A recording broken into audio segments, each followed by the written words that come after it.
প্রিয় ভালোবাসার ভাই ও বোনেরা, আসসালামু আলাইকুম।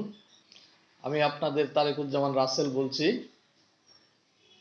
আমাদের সুদিন সামনে ঘনিয়ে আসছে।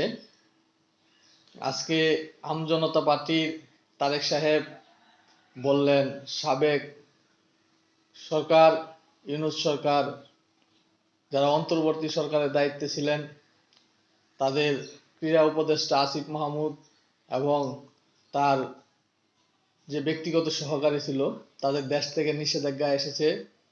সেই সাথে আরও যারা তত্ত্বাবধায়ক বা অন্তর্বর্তীকালীন সরকারে যারা ছিলেন, তাদের মোটামুটি সকলেরই দেশ থেকে নিষেধাজ্ঞা আসার সম্ভাবনা আছে।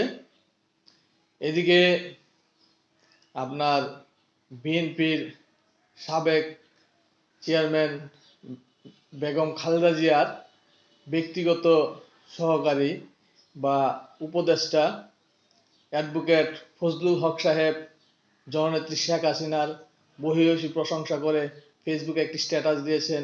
তিনি বলেছেন যে করোনাকালীন সময়ে শেখ হাসিনা ৩ বছর কিভাবে আমাদের সাপোর্ট দিয়ে গিয়েছেন, আর এখন দেশের অবস্থা এই। তো বাংলাদেশ আওয়ামী লীগের সোনালী দিন খুব অচিরেই আমরা দেখতে পারবো। ধন্যবাদ সবাইকে, কেউ হাল ছাড়বেন না।